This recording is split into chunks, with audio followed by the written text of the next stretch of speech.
Live from the world's capital markets, here are the latest financial headlines brought to you by News Factory. Hello and welcome to Thursday's Daily Financial Digest.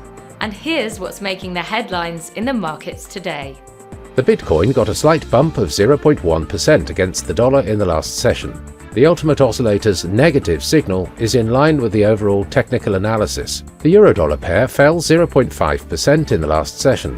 The MACD's negative signal is in line with the overall technical analysis. The pound-dollar price remained largely unchanged in the last session. The stochastic indicator indicates an oversold market. The Aussie-dollar pair dropped 0.6% in the last session. The ROC is giving a negative signal. And now let's hear what our chief analyst picked up for us today.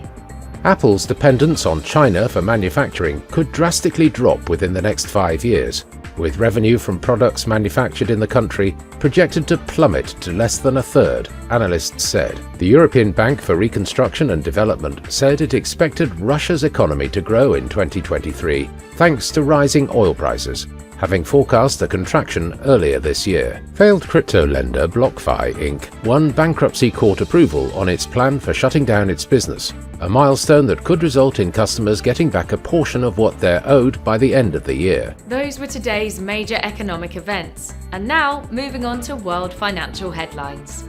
Japan's Tokyo CPI will be released at 23:30 GMT. The Dutch retail sales at 04:30 GMT. Japan's Tokyo Consumer Price Index at 23:30 GMT. The US Gross Domestic Product Price Index will be released at 12:30 GMT. Australia's retail sales at 01:30 GMT. The Eurozone's business climate at 0900 hours GMT. We hope that you've enjoyed Thursday's Market Outlook. On behalf of all of us here, we wish you a productive trading day.